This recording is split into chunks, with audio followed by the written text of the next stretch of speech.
कि आज जो है लोग लोकतंत्र की बात कर रहे हैं, संविधान की बात कर रहे हैं। राहुल गांधी विदेश में जाकर जो है संविधान के लिए लंबी लंबी बातें कर रहे हैं और भारत सरकार के खिलाफ जो है अनर्गल बयानबाजी करते हैं। ये बयानबाजी वैसे ही है जैसे कि जाकिर नाइक मलेशिया से बोल रहा है, खालिस्तान का आतंकवादी पन्नू जो है वो कनाडा और अमेरिका से बोल रहा है, और सैयद सलाउद्दीन जो है वो पाकिस्तान जाकर बोल रहा है। उसकी भाषा और सोरोस फाउंडेशन से समर्थित राहुल गांधी जी की जो भाषा विपक्ष के नेता के तौर पर है, दोनों भाषाओं को यदि मिलाकर देखेंगे तो दोनों एक ही है।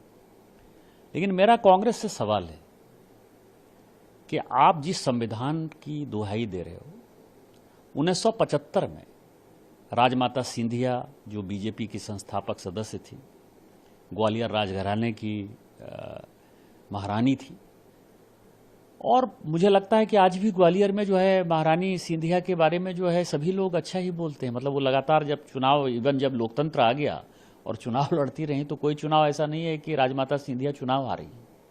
तो इसका मतलब जनता के बीच में उनकी लोकप्रियता बहुत है, उन्होंने लोगों के लिए बहुत किया। उनको केवल इसीलिए कि वो भारतीय जनसंघ का, जो पहले भारतीय जनता पार्टी का पहला रूप था, भारतीय जनसंघ की वो नेता थी, आपने उनको कैद कर लिया। उनके यहाँ इनकम टैक्स के रेड हो गए। उनके यहाँ इनकम टैक्स के रेड जो है, आप समझिए कि उनके यहाँ और जयपुर राजघराने के यहाँ महारानी गायत्री देवी के यहाँ, क्योंकि उनकी सुंदरता से उनको परेशानी थी, दोनों को तिहाड़ जेल में बंद कर दिया।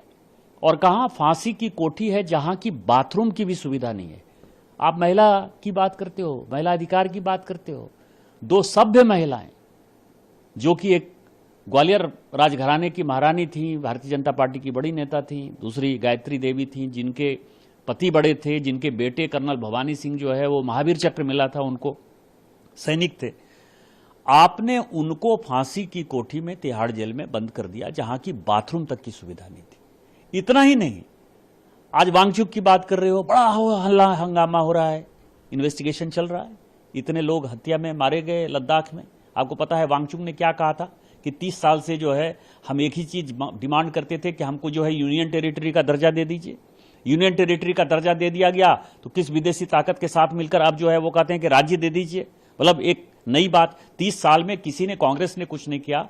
माननीय मोदी जी ने आपको यूनियन टेरिटरी का दर्जा दे दिया जो लद्दाख के लोग मांगते थे। इसके बाद आप इस तरह की बातें कर रहे हो और अभी इन्वेस्टिगेशन चालू है। लेकिन आपने तो एक पत्र लिखने के चक्कर में एक केवल चिट्ठी लिखी थी। भीमसेन सच्चर बहुत बड़े स्वतंत्रता सेनानी थे, आंध्र प्रदेश के गवर्नर भी रहे। मतलब आप ये समझे, उनको 82 साल 82 ईयर्स ओल्ड भीमसेन सच्चर को रातों रात घसीट कर जो है पुलिस उनको घर से ले गई और उनको आपने अरेस्ट कर लिया। आप लोकतंत्र की बात करते हो। तो मुझे लगता है कि कांग्रेस को पूरे देश भर से माफी मांगनी चाहिए।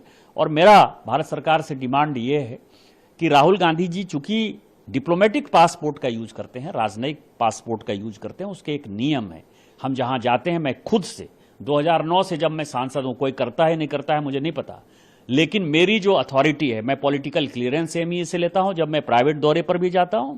और कोई ऐसा दौरा नहीं है 2009 से 14 तक तो कांग्रेस का लोकसभा अध्यक्ष था, 2014 से लेकर आज जब मैं 2025 में बात करता हूं, कोई ऐसा एक दिन का दौरा नहीं है जब मैंने लोकसभा स्पीकर से इसकी परमिशन नहीं ली है या इसकी जानकारी नहीं दी है और यह नहीं बताया है कि मेरा कौन खर्चा उठा रहा है। मैं खुद से खर्चा उठा रहा हूं, मैं खुद से जा रहा हूं, उसके बावजूद भी मैंने ये सारी बातें कही है। तो मुझे लगता है कि अब समय आ गया है, जो कॉल सखधर कहता है कि लीडर ऑफ द अपोजिशन का रोल क्या होना चाहिए, उसके आधार पर इनका जो डिप्लोमेटिक पासपोर्ट है वो जब्त होना चाहिए और इनके ऊपर कानूनी कार्रवाई होनी चाहिए। सर, किसके